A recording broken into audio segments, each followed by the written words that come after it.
ఈరోజు మన రాష్ట్ర వ్యాప్తంగా తెలుగుదేశం పార్టీ అధికారంలోకి వచ్చి 1 సంవత్సరం పూర్తి చేసుకుని 2వ సంవత్సరంలో అడుగు పెడుతున్న శుభ సందర్భంలో మన అమరావతిలోనే కాకుండా యావత్ రాష్ట్ర వ్యాప్తంగానే కాకుండా ప్రతి జిల్లా ప్రతి మండల హెడ్‌క్వార్టర్ నందు ప్రతి గ్రామం నందు ఒక పండగలాగా ఈరోజు జరుపుకుంటున్నాము.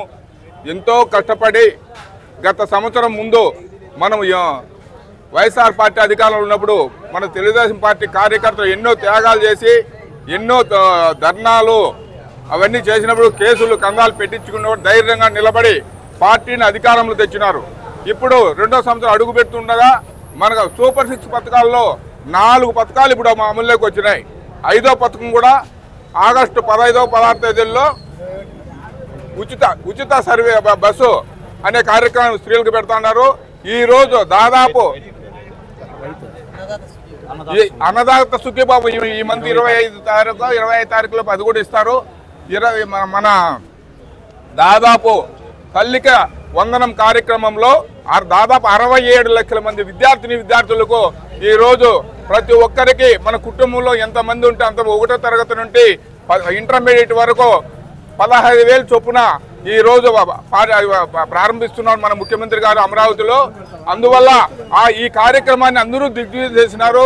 మన తెలుగుదేశం పార్టీ కుటుంబ సభ్యులు కూడా రాబో దినాల్లో ఇదే విధంగా కలిసికట్టుగా పనిచేసి మనం అందరం ఒక తాటిపైన ఉంటే వైఎస్ఆర్ వాళ్ళు ఏమీ చేయలేరు. మనకు ఏ కార్యకర్తకు వచ్చినా మనం అటు ఇటు కాకుండా మనందరూ ఏకతాటిగా పోయినామంటే వాళ్ళు బెడ్బేలెత్తి పరిగెత్తే రోజులు ఇవి. మనం ఎవరికి భయపడాల్సిన అవసరం లేదు. మన కార్యకర్తకి ఎక్కడైనా అన్యాయం జరిగిన పోయి మనం అందరం ఐకమత్యంగా చేస్తే మన కార్యకర్తలు ఒకరు రమ్మంటే 10 మంది వచ్చేదానికి సిద్ధంగా ఉన్నారు. తక్కువ సమయం ఉన్నా తెల్లారందరికీ రాజు కన్వీనర్ ఫోన్ చేసినాడు. అయా కార్యక్రమం ఇంత జనాభా వచ్చినారు మన వాళ్ళు కార్యకర్తలంతా. ఈ విధంగానే మనందరము ప్రతి ఒక్క కార్యక్రమంలో పాల్గొనవలసిన కోరుకుంటూ ఈ అవకాశం ఇచ్చిన మీ అందరికీ ధన్యవాదాలు తెలుపుతూ సెలవు తీసుకుంటున్నాం. వైఎస్ఆర్ ప్రభుత్వం చెప్పేదే అబద్ధము. వాళ్ళు నోరు తెరిచే తెల్లారి నుండి చంద్రబాబు నాయుడు ఏం మేలు చేస్తున్నాడు దాని గురించి వ్యతిరేకం చెప్తే చంద్రబాబు నాయుడు ఈ మంచి పని చేసినాడు చెప్పే వాళ్ళు దాఖలా లేదు.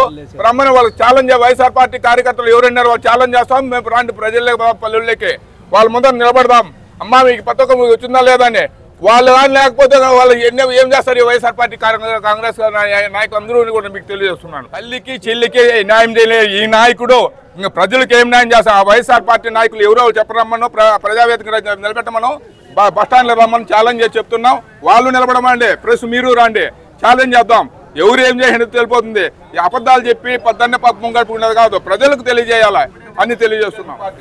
కానీ జగన్ కానీ ఇంకోరు కానీ పేరు ఎత్తే కేసు పెట్టించి ఒక ఎస్సీ కేసు కానీ ఎస్టీ కేసు కానీ లేకపోతే ఆడవాళ్ళు పట్టుకున్నారు ఇట్లా కేసులు పెట్టేసి తెలుగుదేశం పార్టీకర్తలు నాశనం చేసింది వైఎస్ఆర్ ప్రభుత్వం. ఈ రోజు సంవత్సరం నుండి వచ్చినారు. ఎక్కడ కూడా తెలుగుదేశం తిట్టినా కూడా సర్దుకోకపోతుంటే తెలుగుదేశం కార్యకర్తలు ధైర్యంగా ఉన్న చంద్రబాబు నాయుడు చెప్తాను మన కార్యకర్తలు ఎక్కడా చెడ్డ పేరు తేవద్దండి, వాళ్ళు చేసిన పనే మనమే చేస్తే ఆ చెడ్డ పేరు మనకు వస్తుందని మన ముఖ్యమంత్రి చెప్తున్నారు. కానీ ఈ జగన్మోహన్ రెడ్డి ఎక్కడ ఖండన చేయలేదు, ఏమీ లేదు. వాళ్ళే రౌడీని చేస్తున్నారు. కానీ తెలుగుదేశం పార్టీ వాళ్ళు ఎక్కడ రాష్ట్రంలో దౌర్జన్యం చేయలేదు.